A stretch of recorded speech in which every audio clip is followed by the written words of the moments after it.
اللہ تعالیٰ آگے قرآن میں فرماتے ہیں فلولا اذا بلغت الحلقوم. اللہ کہتے ہیں یہ باتیں میں بتا رہا ہوں یہ میں تھوڑی خود کہہ رہا ہوں یہ باتیں. یہ کون کہہ رہا ہے بھائی؟ یہ تو اللہ کہہ رہا ہے, یہ تو اللہ کہہ رہا ہے. تو قرآن آگے کیا کہتا ہے؟ فلولا اذا بلغت الحلقوم. اللہ کہتے ہیں ایک ٹائم ایسا بھی آتا ہے, ابھی تو مزے میں ہو, جب تمہاری جان کہاں تک پہنچے گی. بولو نا, ہر آدمی پہ یہ ٹائم آتا ہے کہ نہیں آتا؟ ہچکیاں لے, یوٹیوب پہ دیکھ لو ویڈیو, بڑے بڑے پاورفل اور اب آخری ہچکیاں لے رہے ہوتے ہیں. کیسا ترس آتا ہے نا اس کے اوپر. ہچکیاں لے رہا ہوتا ہے آدمی, کوئی کلمہ پڑھ رہا ہوتا ہے, کسی کی آنکھیں پتھرا رہی ہوتی ہیں اور بڑی حسرت سے لوگوں کو دیکھ رہا ہوتا ہے. فلولا اذا بلغت الحلقوم وانتم حینئذ تنظرون. اللہ کہتے ہیں تم بڑے بڑے طاقتور لوگ اس کے قریب کھڑے ہو کر اس کو دیکھ رہے ہوتے ہو کہ ابھی اس کی روح نکلنے والی ہے. ترجعونها ان کنتم صادقین. تم اس کی روح کو لوٹا دیا کرو. تمہارے پاس پیسہ بھی ہے, تمہارے پاس حکومت بھی ہے, تمہارے پاس امیزون میں تم نے بڑا بزنس بھی کیا ہوا ہے. اب کیا کیا, اگر تمہاری سائنسی ترقی بھی ہے تو تھوڑی دیر کے لیے کیا کر لو بھائی, اس کی روح کو کیا کر لو. تم بھی حسرت سے دیکھ رہے ہوتے ہو کہ ہمارا پیارا ہمارے سامنے دنیا سے جا رہا. یہ تو تمہاری 2 ٹکے کی اوقات ہے. اللہ ہمیں ہماری اوقات بتا رہا ہے. میرا خیال ہے بات سمجھ میں آ نہیں رہی آپ لوگوں کی. میرے اندر تو بھائی اتنی ہی پھیپڑے ہیں جتنا میں سمجھ. مجھے غصہ اس لیے آ گیا کہ پہلے بھی زنا ہوتا تھا, کم چھپتے تھے لوگ کہ پکڑے نہ جائیں. اب پوری یونیورسٹیوں میں لڑکے لڑکیوں کی بسیں بھر کے جا رہی ہیں تفریح کے لیے. باپ خود اجازت دے رہا ہے, بھائی تمہاری اپنی لائف ہے بیٹا, تم اگر بھنگن چمارن بننا چاہو تو ہم کون سا شریف لوگ ہیں, ہم بھی بھنگی اور چمار ہیں. بزبان حال وہ یہ کہہ رہا ہوتا ہے. سمجھ میں نہیں آ رہی. عزت دار آدمی کبھی اپنی لڑکی کو کسی غیر مرد کے ساتھ جانے نہیں دے گا. کہے گا میں مر جاؤں گا, دنیا کو کیا منہ دکھاؤں گا میں. لیکن اب اس کو پتا ہے دنیا کو میں منہ دکھاؤں گا, دنیا بھی میری تعریف کرے گی. بڑا لبرل قسم کا باپ ہے ماشاءاللہ. اپنی بیٹیوں پہ کوئی کسی قسم کا کنٹرول نہ ہے, نہ رکھنا چاہتا ہے. ڈانس کر رہے ہیں اپنی بیٹیوں کے ساتھ, ناچ رہے ہیں اپنی بیٹیوں کے ساتھ, لائکس مل رہے ہیں ان کو, لوگ شیئر کر رہے ہیں ماشاءاللہ جی. جو باپ محافظ تھا بیٹی کو حیا سکھانے کا, وہی بیٹی کی حیا نکال رہے. براڈ مائنڈڈ باپ ہے. کپڑے اتارو بھائی اس کے لوگوں کے سامنے, بہت زیادہ براڈ مائنڈ. گورا کو تو چڑیاں پہن کے ان کی بیٹیاں ان کے باپ کے سامنے ناچتی ہیں. براڈ مائنڈڈ بننا ہے تو پھر پورا بنو نا. یہ منافقت کیسی ہے؟ اگر غلط ہے تو پھر, اگر گورا غلط ہے تو پھر یہ عمل بھی غلط ہے جو یہاں ہو رہا ہے. شادیوں میں ناچ رہی ہیں بہنیں بھائیوں کے ساتھ, تو ناچ گانے پہلے بھی ہوتے تھے. تھوڑا حیا تھی, تمیز تھی لوگوں میں کہ کس کے سامنے ناچنا ہے اور کس سے اپنے ناچ کو چھپانا ہے. لیکن اب کیا ہو رہا ہے, غیرت ختم. وہی بات ہے جب آخرت پر ایمان ختم ہوگا, جب اللہ کے سامنے جواب دینے کا خوف ہی ختم ہو گیا, تو پھر جو چاہے کرتے پھرو. تو قرآن کہہ رہا ہے ایک وقت آتا ہے جب تمہاری جان کہاں پہنچتی ہے, حلق میں, اور تم دیکھ رہے ہوتے ہو. وَنَحْنُ أَقْرَبُ إِلَيْهِ مِنْكُمْ. اللہ کہتے ہیں جتنے تم اپنے عزیز کے قریب کھڑے ہوتے ہو نا حسرت سے, ہم تم سے بھی زیادہ اس کے قریب ہوتے ہیں اور اس کی کیفیات کو جانتے ہیں. فَلَوْلَا إِن كُنْتُمْ غَيْرَ مَدِينِينَ. اللہ کہتے ہیں اگر تم یہ سمجھتے ہو تمہارے اوپر کسی کا کنٹرول ہی نہیں ہے, آزاد ہو, بڑے پاورفل ہو, ترجعونها ان کنتم صادقین, تو آج اپنی طاقت کا استعمال کرو. یہ تو تمہارا عزیز ہے, تمہارا معشوق ہے, اس کی جدائی تو تم برداشت کر نہیں سکتے, اس کو مرنے سے روک لو. پھر سارے ڈاکٹر عاجز آ جاتے ہیں کہ نہیں آ جاتے؟ سارے ڈاکٹر کیا کہہ دیتے ہیں, بھائی ہمارے بس میں نہیں. میں آغا خان میں تھا, اچانک چیخوں کی آواز آئی نا, اچانک عورتیں مردوں کی چیخوں کی آواز آئی. میں ایک دم ڈر گیا, کیا ہوا؟ پتا چلا جی ان کے والد صاحب ان کی ڈیتھ ہوئی. آئے تھے تھوڑی دیر پہلے بالکل ٹھیک ٹھاک تھے بستر پہ, اچانک کوئی ہارٹ اٹیک ہوا یا برین ہیمریج جو کیا ہوا بہرحال. تو وہ ان کو توقع نہیں تھی کہ ہمارا باپ ایسے بھی جا سکتا ہے. تو بچیاں بھی رو رہی ہیں. میں نے کہا یار یہ دیکھو, یہ میں نے ایسے موت کے بہت سارے واقعات دیکھے. گلی میں گزر رہے ہیں, چیخو پکار کی آواز آئی, کیا ہوا بھائی؟ پتا چلا جی ڈیتھ ہو گئی. کتنے سال رشتے آپس میں ٹائم گزارتے ہیں اور جدا ہونے میں چند سیکنڈ بھی بولو نہیں لگتے, اور پھر روتے 3-4 دن تک ایسے ہیں جیسے بڑا غم ہوا ہے, اور 3-4 دن کے بعد 20-20 30-30 سال پرانے رشتوں کو ایسا بھولتے ہیں جیسے زندگی میں کبھی رہنا نصیب ہی نہیں. یہ ہے وہ دنیا جس کے پیچھے انسان کس کو ناراض کر رہا ہے؟ خدا کو ناراض کر رہا ہے. تو قرآن کہتا ہے اس کی جان لوٹا کے دکھاؤ. فَأَمَّا إِنْ كَانَ مِنَ الْمُقَرَّبِينَ. اللہ کہتے ہیں اب یہ میرے پاس آ گیا ہے, اب یہ تمہاری کسٹڈی سے نکل گیا. اب میں بتاتا ہوں اس کے ساتھ کیا ہونے والا ہے, سمجھ رہے ہو نا؟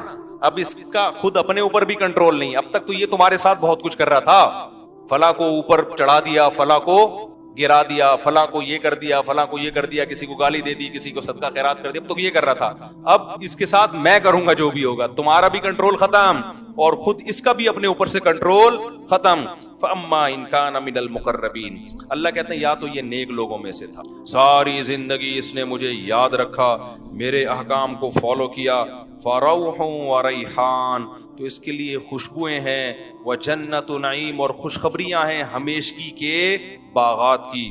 وَأَمَّا إِن كَانَ مِنْ أَصْحَابِ الْيَمِينِ، دائیں ہاتھ والوں میں سے تھا، فَسَلَامٌ لَكَ مِنْ أَصْحَابِ الْيَمِينِ، اللہ کی طرف سے اس کو سلامتیاں ملنا شروع. ایسے بہت سارے واقعات ہیں اہل اللہ کے کہ موت کے وقت انہوں نے فرشتوں کو دیکھا اور موت کے وقت وہ باتیں کرنے لگے کہ اللہ کی طرف سے ہمیں نیک فرشتے ہماری روح قبض کرنے کے لیے آئے. میں نے بھی ایسے واقعات سنائے ہیں آپ کو پہلے بیانات میں، بھی بہت وقت ہو گیا تو میں اس کو اسکپ کر رہا ہوں. بہت ایسے واقعات ہیں، شہداء کے بہت واقعات ہیں. میرے والد صاحب نے بتایا کہ ایک قاری صاحب ہندوستان میں قرآن پڑھایا کرتے تھے، ساری زندگی ان کے نا بچوں کو قرآن پڑھانے میں گزری، موت کے وقت نا ان کی جسم سے روشنی کا گولا نکل کے گیا. سب نے دیکھا جتنے لوگ.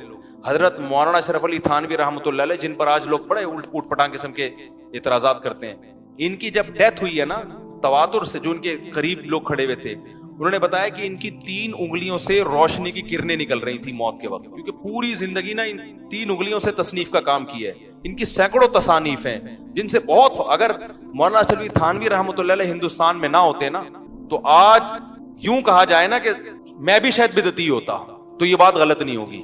ہندوستان میں جو بدعتوں کو روکنے میں سب سے بڑا کردار ہے وہ مولانا اشرف علی تھانوی رحمۃ اللہ علیہ کا، کیونکہ تصوف میں اتنا غلو ہو گیا تھا کہ 20 قسم کی بدعتیں شامل ہو، پیر پرستی اور تصوف. اس پہ ان کی بہت ساری کتابیں ہیں اور بہت کام کیا انہوں نے، کسی کی ملامت کی پرواہ نہیں کی. تو انتقال کے وقت کیا تھا؟ کرنیں نکل رہی تھیں. ایسے بہت ساری کرامتیں ہوتی ہیں. تو قرآن کہہ رہا ہے فَرَوْحٌ وَرَيْحَانٌ وَجَنَّتُ نَعِيمٍ وَأَمَّا إِن كَانَ مِنَ الْمُكَذِّبِينَ الضَّالِّينَ، اور اگر گمراہ لوگوں میں سے تھا تو اس کو بتا دیا جاتا ہے فَنُزُلٌ مِّنْ حَمِيمٍ، تیرا ٹھکانہ کھولتا ہوا پانی ہے جو تجھے پلایا جائے گا، وَتَصْلِيَةُ جَحِيمٍ، اور بھڑکتی ہوئی آگ ہے جس میں تجھے داخل کیا جائے گا. آخر میں اللہ اس سورت میں کہتے ہیں إِنَّ هَذَا لَهُوَ حَقُّ الْيَقِينِ، اے لوگو یہ جو باتیں ہم کر رہے ہیں ان کو سیاسی بیان نہ سمجھو، یہ یقینی باتیں ہیں. فَسَبِّحْ بِاسْمِ رَبِّكَ الْعَظِيمِ، اپنے رب کی کبریائی بیان کرو جو بہت عظمت والا ہے. تو یہ سورہ واقعہ کا حاصل ہے جو میں نے آپ کے سامنے بتایا. اللہ نے اپنی قدرت کو بیان کیا اور آخرت کی ہولناکیوں کو بیان کیا. تو بھائی طاق راتوں میں خاص طور پر جہاں اپنے لیے یہ کچھ مانگتے ہو نا، اللہ یہ دے دے، یہ دے دے، یہ دے دے، زیادہ حصہ دعاؤں کا جہنم کی پناہ اور جنت کی طلب میں لگایا. کچھ بھی نہیں ہے. قرآن میں جگہ جگہ نا ایک مضمون اللہ نے بہت زیادہ بیان کیا کہ جب آخرت قائم ہوگی نا تو اللہ ان سے پوچھے گا کہ تم لوگ دنیا میں کتنا عرصہ رہے ہو. ابھی تو ہم سمجھتے ہیں نا ایکچولی اتنی لمبی عمر ہے دنیا میں رہنا ہے، اتنی لمبی عمر. آخرت کے مقابلے میں یہ ایسے لگ رہی ہوگی 1 دن یا آدھا دن. قال کم لبثتم فی الارض عدد سنین، قرآن کہتا ہے ہم ان سے پوچھیں گے بتاؤ تم دنیا میں کتنا عرصہ رہے ہو، تو وہ جواب میں کہیں گے لبثنا یوما او بعض یوم، اے اللہ 1 دن یا آدھا دن، 1 دن رہے یا آدھا دن. اور قرآن کہتا ہے کہ جب ان کو جہنم میں ڈالا جائے گا نا تو جہنم کے داروغہ ان سے کہیں گے الم تکن آیاتی تتلا علیکم، کیا اللہ کی آیات تم پر پڑھ کے نہیں سنائی جاتی تھی تمہیں؟ کسی نے اس آگ سے ڈرایا نہیں تھا تم کو؟ تو وہ جواب میں کیا کہیں گے ربنا غلبت علینا شقوتنا، اے اللہ ہمیں ڈرایا گیا تھا لیکن ہماری بدقسمتی ہم پہ غالب آ گئی. جیسے آپ کسی علاقے میں جا رہے ہو نا اور وہاں ڈر ہوتا ہے کہ وہاں کوئی نقصان نہ ہو جائے، پھر بھی آپ چلے جاتے ہو اور پکڑے جاتے ہو، تو لوگ کہیں گے بھائی تجھے بتایا تھا کہ اس گلی میں ڈاکو ہیں، تو جواب میں کیا کہ یار میری قسمت ہی خراب ہے، پتہ نہیں مجھے ہو کیا گیا تھا. یہی کہتے ہیں نا لوگ کہ یار مجھے بتایا بھی تھا غلط ہے لیکن میری قسمت ہی کیا ہے، تو قسمت پہ ڈال دیتے ہیں. تو جہنمی بھی کیا کرے گا ایسے موقع پہ؟ قسمت پہ ڈال دے گا. پھر قرآن کہتا ہے وہ جہنمی کہے گا ربنا اخرجنا منہا، اے اللہ ایک دفعہ تو اس آگ سے ہمیں نکال دے. فإن عدنا، اگر ہم دوبارہ ان برائیوں کی طرف لوٹے، فإنا ظالمون، تو واقعی ہم ظالم ہوں گے. قرآن کہتا ہے قال اخسئوا فیہا، اللہ کہیں گے ذلیل ہو کے پڑے رہو اس کے اندر. ولا تکلمون، مجھ سے کلام مت کرو. کیوں؟ انہ کان فریق من عبادی، دنیا میں میرے کچھ نیک بندے تھے جو توبہ کر چکے تھے، وہ میری آیتوں پہ ایمان لائے اور توبہ کر لی. اور برائیوں سے بچتے. فاتخذتموہم سخریا, تم ان کا مذاق اڑایا کرتے تھے. تم کیا کرتے تھے؟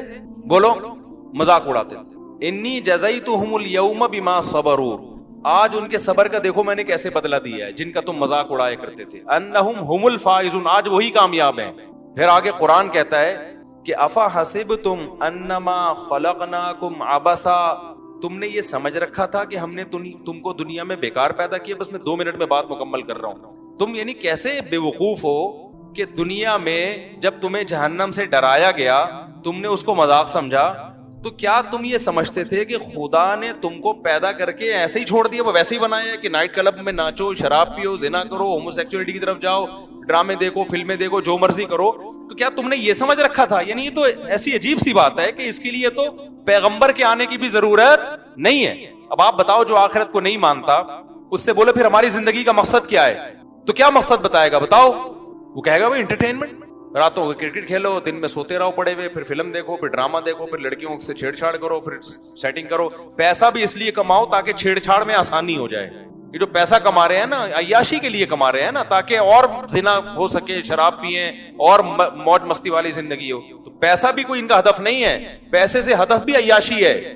تو اللہ قرآن میں کہہ رہے کہ ہم ان سے کہیں گے افا حسبتم انما خلقناکم عبثا, تو کیا تم نے یہ سمجھ رکھا تھا کہ ہم نے تمہیں ایویں ہی پیدا کر دیا؟ وَأَنَّكُمْ إِلَيْنَا لَا تُرْجَعُونَ, اور تم ہمارے پاس واپس لوٹ کے نہیں آؤ گے, پیدا کر کے ہم نے چھوڑ دیا ہے. فَتَعَالَ اللَّهُ الْمَلِكُ الْحَقِّ, اللہ کہتے ہیں اللہ اس عیب سے پاک ہے کہ ایویں ہی انسان کو بنائے اور چھوڑ دے کہ جو چاہے کرتے رہو. یہ تو بہت بڑا الزام ہے. اللہ اس الزام سے کیا ہے؟ بری ہے. ایسا مجرم اللہ نہیں ہو سکتا. تو پھر بھائی اس سے زیادہ کوئی وضاحت ہو سکتی ہے اللہ کی طرف سے؟ بولو نا. اس کے بعد بھی کوئی حجت رہ گئی ہے؟ پھر بھی اگر میرے بھائی کسی کی بدبختی آئی بھی ہے نا, تو وہ جو مرضی کرے. کیا خیال ہے؟ وہ گرل فرینڈ رکھے, وہ ہومو سیکسولیٹی کی طرف جائے, وہ نمازوں کو ضائع کرے, عورت ہے پردہ کرے نہ کرے, جو مرضی کرنا ہے کرو بھائی. اس کا مطلب کیا ہے کہ دلوں پر کیا لگ گئی ہے؟ مہر لگ. سورہ الحاقہ کی آخری آیات ہیں. اللہ تعالیٰ نے فرمایا کہ یہ قرآن نصیحت ہے ان لوگوں کے لیے جو برائیوں سے بچنا چاہتے ہیں. وَإِنَّا لَنَعْلَمُ أَنَّ مِنْكُمْ مُكَذِّبِينَ, اللہ نے فرمایا ہمیں پتہ ہے تم میں بہت سے لوگ اس کا انکار کرتے ہیں, لیکن ہوگا کیا؟ وَإِنَّهُ لَحَسْرَةٌ عَلَى الْكَافِرِينَ, جو انکار کرنے والے لوگ ہیں یہ قرآن قیامت کے دن ان کے لیے حسرت اور افسوس کا ذریعہ بنے گا. بہت اہم آیت ہے. دیکھو ابھی تو ہم اللہ کی باتیں سنتے ہیں سناتے ہیں, ہوتا کچھ بھی نہیں ہے, ہوتا کچھ بھی نہیں ہے. میں بھی سناتا ہوں ممبر پہ, آپ بھی سنتے ہیں, ہم چلے جاتے ہیں, اگلے ہفتے پھر آ جاتے ہیں. کچھ آتے ہیں, کچھ نہیں آتے, کچھ نئے آتے ہیں, کچھ پرانے آتے ہیں. لائف گزر رہی ہے. اسی طرح ہم نمازوں میں قرآن سنتے رہتے ہیں, اللہ تعالیٰ نے یہ فرمایا, اللہ نے یہ فرمایا. کبھی علماء سے سنتے ہیں, کبھی کتابوں میں پڑھتے ہیں, بھائی اللہ یہ کہتے ہیں, اللہ کہتے ہیں یوں کرو. لیکن اللہ میاں بس کہہ ہی رہے ہیں, کر کچھ نہیں رہے. اللہ میاں بس کہہ ہی رہے ہیں, کر کچھ بھی نہیں رہے. میں آج سویا نہیں ہوں, نہ رات کو سویا نہ دن میں سویا. میری کھوپڑی بہت گھوم رہی ہے آج, تو اس لیے میں نے کڑک چائے بنوائی ہے. اس کو میں نے بولا کڑک چائے لے کر آؤ, میری کھوپڑی کام نہیں کر رہی ہے, میں سویا نہیں ہوں. جامع بھی لمبی میٹنگ تھی آج, جامع الرشید میں, رات کو بھی نیند نہیں آئی, بہت تھوڑا سویا ہوں. تو یہ چائے لے کر آ گیا بالکل پھیکی نماز کے بعد نا, تو اس لیے میں نے کہا یہ لے آؤ تاکہ کھوپڑی تھوڑی سی صحیح ہو جائے. تو وَإِنَّهُ لَحَسْرَةٌ عَلَى الْكَافِرِينَ, میں عرض کر رہا تھا کہ اللہ تعالیٰ نے قرآن میں دھمکیاں بھی بہت ہیں, بہت دھمکیاں اللہ نے دی ہیں. میں یوں کر دوں گا, میں یوں کر دوں گا, جو میرے نافرمان ہیں ان کو چھوڑوں گا نہیں, آگ میں ڈال دوں گا. لیکن کرتا کچھ نہیں ہے اللہ تعالیٰ, دھمکیاں ہی دے رہا ہے بس. اللہ میاں دھمکیاں ہی دے رہے ہیں. سورہ قیامہ ہے نا, سورہ قیامہ, اس کی آخری آیتیں بڑی عجیب ہیں. اللہ نے موت کا منظر کھینچا ہے. انسان کی جو موت کی کیفیت ہوتی ہے نا, کیا ہوتی ہے؟ وَالْتَفَّتِ السَّاقُ بِالسَّاقِ, اللہ کہتے ہیں پنڈلیاں پنڈلیوں میں گھسنے لگتی ہیں. جب موت کا وقت ہوتا ہے نا, سکڑتا ہے جسم انسان کا. وَالْتَفَّتِ السَّاقُ بِالسَّاقِ إِلَىٰ رَبِّكَ يَوْمَئِذٍ الْمَسَاقُ, اور وہ کہتے ہیں قیل من راق, لوگ علاج سے مایوس ہو جاتے ہیں. سارے حکیم ڈاکٹر جواب دے دیتے ہیں, تو لوگ کہتے ہیں من راق, رقیہ والا, جھاڑ پھونک والے کو بلاؤ, کوئی پھونکے لگا کے ٹھیک کر دے. یہ پھونکوں کا بڑا پرانا سسٹم چلا آ رہا ہے کہ بھائی ڈاکٹر تو فیل ہو گئے ہیں, قرآن کہہ رہا ہے من راق, کوئی ہے جو رقیہ کر دے. اس سے بھی جب اللہ فرماتے ہیں مایوس ہو گئے. وَظَنَّ أَنَّهُ الْفِرَاقُ, اب اسی مرنے والے کو یقین ہو جاتا ہے اب میں بچنے کا نہیں ہوں. پھر یہ مستیاں نکلتی ہیں انسان کی. پھر کیا ہوتا ہے؟ یہ جو ساری بدماشیاں اور مستیاں ہیں نا, کہ اللہ کی بات کو سننے کے لیے تیار ہی نہیں تھا. اللہ نے کہا یہ کر, اس نے کہا نہیں کروں گا. اللہ نے کہا یہ کر, اس نے کہا نہیں کروں گا. اللہ نے کہا یہ مت کر, اس نے کہا کروں گا میں. تو اللہ کہتے ہیں جب موت کا وقت ہوتا ہے نا, اور آخری میں پھر کہہ رہا ہوتا ہے کہ کوئی جھاڑ پھونک کے ذریعے بچا لے, بھائی ڈاکٹروں نے جواب دے دیا, حکیموں نے جواب دے دیا, اب موت کا انتظار ہے. اللہ کہتے ہیں وَظَنَّ أَنَّهُ الْفِرَاقُ, اب اس کو یقین ہو گیا بھائی اب یہاں سے میں نے جانا ہے. اب سمجھ میں آتا ہے دنیا کیا تھی, مسافر خانہ. دیکھو 2 سٹے لگائے ہیں, سیٹ ہو گیا. اتنی خراب چیز, کیا خیال ہے؟ تھوڑا سا دماغ نا میرا کام کرنا, سگنل بحال ہونا شروع ہو. تو اس وقت سمجھ میں آتا ہے کہ یہ کیا ہے, مسافر خانہ. مسافر خانہ ہے. اس سے پہلے کھوپڑی مان ہی نہیں رہی تھی کہ مسافر خانہ ہے. وہی بحریہ ٹاؤن کا پلاٹ, فلانا پلاٹ, ڈمکانا پلاٹ, یہ والا پلاٹ, وہ والا مکان, اتنا سریا. تو اللہ کہتے ہیں وَظَنَّ أَنَّهُ الْفِرَاقُ. آگے اللہ تعالیٰ شکایتیں کیا کرتے ہیں, فَلَا صَدَّقَ وَلَا صَلَّى. اللہ کہتے ہیں نہ تو نے صدقے کیے. مسافر خانہ دنیا کو سمجھتا تو مال خرچ کرتا نا, کہ سارا بچا کے کیا کروں گا, قبر میں تھوڑی لے کے جاؤں گا, موت سے پہلے پہلے کیا کرو. دیکھو آپ کہیں سفر پہ گئے ہوئے ہو, امریکہ گئے کمانے کے لیے, آپ کا گھر بال بچے یہی ہیں. بال بچے کہاں ہیں؟ یہی. آپ کو پتا ہے آنا میں نے کہاں ہے, امریکہ, اور ریٹائر ہونا ہے میں نے. یا سعودیہ لوگ جاتے ہیں تو کھاتے زیادہ ہیں یا بچاتے زیادہ ہیں؟ بچاتے زیادہ ہیں. ایسا ہی ہے نا, یا کھاتے زیادہ ہیں, بچاتے زیادہ ہیں. کہ یار ہم یہاں کمانے کے لیے آئے ہیں تاکہ ہم وہاں پر جب ملک میں جائیں تو 4-6 دکانیں بن چکی ہوں ہماری, اپنا گھر بن. میں نے تو جتنے بھی لوگ باہر جاب کرتے ہیں سب کو یہی کرتے ہوئے دیکھا ہے. معذرت چاہتا ہوں, یہ بس جلدی سے 2-3 چھٹے لے گئے تاکہ بار بار ڈسٹرب نہ ہونا. تو جو بچاتے ہیں وہاں جاتے ہیں. ہم نے بہت سے لوگوں کو دیکھا ہے بھائی, جب سعودی عرب سے جاب ختم ہو جاتی ہے, ایک عمر ہو جاتی ہے, آتے ہیں تو کہتے ہیں بھائی اللہ کا شکر ہے اب ہم نے اپنے یہاں 4 دکانیں بنا لی ہیں اور گھر بنا لیا ہے. تو لوگ کہتے ہیں نا باہر گیا تو نے بنایا کیا پیچھے, جب تو وہاں سے ریٹائر ہو کے آئے گا تو ادھر کیا ہے تیرے پاس. تو لوگ بنا لیتے ہیں. عقل مند لوگ یہی کرتے ہیں بھائی, کھاؤ کم بچاؤ زیادہ, ان کو عقل مند سمجھا جاتا ہے. تو بھائی آپ 60 سال ریٹائر ہو کے, آپ 60 سال کے بعد آپ کے 15-20 سال رہ گئے زیادہ زیادہ, 10 بلکہ 70 کے بعد بھی کون چلتا ہے. تو اس 10 سال کے لیے تو آپ 6 دکانیں بھی بنا رہے ہو اور گھر بھی بنا رہے ہو. ایک صاحب تھے ہمارے جاننے والے, وہ بہت پیسہ تھا ان کے پاس, انہوں نے کچھ دکانیں خرید لی. تو میں نے کہا یہ آپ نے کیوں کرے یار, یہ میرا سرمایہ ہے پوری زندگی کا. کیا ہے یہ؟ میرا سرمایہ, میری بچت ہے, یہی میں نے کمایا ہے. میں نے کہا وہ جو کھاتے رہے وہ کیا گیا, اس کو تو کاؤنٹ ہی نہیں کرتے نا جو کھاتے رہے ہیں. جو بچا لیا اس کو کیا سمجھتے ہیں؟ اصل تو یہ ہے, کھانا تو یہ سمجھتے ہیں مجبوری میں زندہ رہنے کے لیے ہم نے کھا لیا, ورنہ اصل کیا ہے؟ حالانکہ اصل وہ ہے جو کھا لیا. یہ کیا بچا لیا تو نے, یہ ختم ہو جائے گا تھوڑے دنوں میں, چھن جائے گا, تیرے وارث اڑائیں گے یہ بیٹھ کے. لیکن دنیا کو جو مسافر خانہ سمجھتا ہے وہ دنیا کے ساتھ یہ نہیں کر رہا. 10-15 سال کی زندگی کے لیے بچاتے ہیں کہ 6 دکانیں بنا لی, اتنے جائیدادیں بنا لی, اور ہمیں ویسے معلوم ہے کہ 70 سال بہت زیادہ ہم نے زندہ رہنا ہے. بہت ہو گئے 75 ہو گیا. 75 کو جو رہتا بھی ہے نا تو وہ موت ہی جیسی زندگی ہوتی ہے, کھانے کے قابل نہیں ہوتی, لائف کو انجوائے کرنے کے قابل نہیں ہوتی. اس میں اتنا بچانا بچانا بچانا بچانا. او بھائی جب یہ مسافر خانہ تھا تو سعودی عرب جا کے 10-15 سال کے لیے جو پیچھے بچا رہا ہے اس کو تو ضرورت سمجھتا ہے, اور تو قبر میں جو ہزاروں سال پڑا رہے گا, اس کے بعد کروڑوں سال کی زندگی لامتناہی, اس کے لیے تو نے کیا بچایا؟ کتنے پلاٹ آگے بھیجے تو نے بحریہ ٹاؤن میں, اور یہاں تو نے پلاٹ لے لیے. وہاں کے لیے کتنے پلاٹ بھیجے؟ وہاں کے لیے کیا کیا ہوگا؟ مسجد میں 5 روپے ڈال دیے ڈبے میں. یہ وہاں کی انویسٹمنٹ ہو رہی ہے. یہاں کی کیا ہو رہی ہے؟ جہاں رہنا نہیں ہے, یہاں یہ کہ جی ایک پلاٹ وہاں بھی ہے, ایک پلاٹ وہاں بھی ہے, اور جناب ابھی میں کوشش کر رہا ہوں 6 دکانیں وہاں پہ خرید. میں نہیں کوشش کر رہا ہوں, بتا رہا ہوں, یعنی لوگ کہہ رہے ہوتے ہیں وہاں بھی لے لوں, یہ بھی کر لوں, وہ بھی کر لوں. ابے بھائی تو اتنا کچھ کیوں کر رہا ہے؟ بہت زیادہ گھوم پھر کر آئے گا. اپنے بچوں کے لیے کر رہا ہوں. بچے کتنے جی آپ کے لیے جن کے لیے اتنی جائیدادیں بنا رہے ہو؟ 1.5 بچے. کتنے ہیں؟ پورے 2 بھی نہیں ہو رہے آج کل. 2 پورے اس لیے نہیں کہ وہ دوسرا بھی غلطی سے ہو گیا, کوشش یہی تھی بس 1 بچہ ہو گیا, بس ہماری آبادی مکمل ہو گئی. اس کے لیے تم کیا بچا رہے ہو یار؟ آپ مجھے دے رہے ہیں تو پی رہا ہوں, ورنہ میں بس اب نہیں دینا بھائی, بیان بار بار بیچ میں رک رہا ہے. تو اس کے لیے تم یعنی اس میں بھی توکل نہیں کر رہے, مسافر خانہ نہیں سمجھ رہے, نسل روک رہے ہیں. یہ جو میں نسل پہ اتنا زیادہ چیختا ہوں نا, اس لیے کہ یہ حب دنیا کی سب سے بڑی علامت ہے کہ آپ اولاد روکو اپنی. یہ دنیا کی محبت کی سب سے بڑی علامت ہے. یہ اللہ پہ توکل نہ ہونے کی سب سے بڑی علامت ہے کہ آپ نسل روکو. تبھی یہ توکل کی باتیں نہیں کیا کرو ہمارے سامنے. اللہ پہ بڑا توکل ہے. بھائی توکل ہے تو نسل کیوں روک رہا ہے؟ اسی لیے روک رہا ہے نا کہ میرا خرچہ بڑھ جائے گا. اس کا مطلب اللہ کو بیچ سے کیا کر دیا؟ غائب کر دیا. تو اللہ کو ایسا اللہ مانتا ہی نہیں ہے کہ تم توکل کی رٹ لگاتے رہو. لیکن جہاں بات آتی ہے معاملات کی تو سارے معاملات تم سمجھتے ہو کہ اسباب سے ہوتے ہیں, اللہ پہ کچھ ڈالنے کے لیے تیار ہی نہیں ہو. تو اس کا مطلب تم اللہ کو ایسے تو انگریز بھی اللہ کو ماننے کے لیے تیار ہے, اللہ کے ذمے کچھ ڈالنا ہی نہیں ہے کہ اللہ بھی کچھ کرتا ہے.